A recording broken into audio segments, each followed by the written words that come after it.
একটু হাঁটার পর দেখতে পেলাম উট পাখির খাঁচা, যেখানে ছিল বিশাল আকৃতির বেশ কিছু উট পাখি।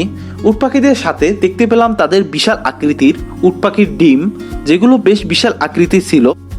উট পাখিগুলোর চোখে যেন আত্মবিশ্বাস, মাথা উঁচু করে হেঁটে বেড়াচ্ছে। তার গতি, তার উপস্থিতি এক কথায় অদ্ভুত আর অসাধারণ। এই স্থানে রয়েছে বেশ কিছু উট পাখি, যে উট পাখিগুলো দেখতে বেশ বিশাল আকৃতির, এবং এই খাঁচার ভিতরে কিন্তু বেশ কিছু উট পাখির ডিমও রয়েছে, যে ডিমগুলো দেখতে কিন্তু বেশ বিশাল। সত্যি বলতে গাজীপুর সাফারি পার্ক ছিল এক দারুণ অভিজ্ঞতা। বাঘ ও সিংহকে এত কাছ থেকে দেখা, রঙিন প্যারটের সাথে সময় কাটানো, এই স্মৃতি ভুলবার নয়। আপনার পরিবার, বন্ধু বা বাচ্চাদের নিয়ে একবার ঘুরে আসতে পারেন। একদিনের ট্যুরে এত কিছু দেখা এত কম খরচে, এটা মিস করা যাবে না।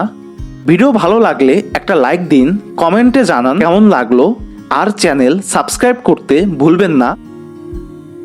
আশা রাখছি খুব শীঘ্রই দেখা হবে নতুন কোনো ভিডিওতে। সে অবধি ভালো থাকবেন সবাই। আল্লাহ হাফেজ।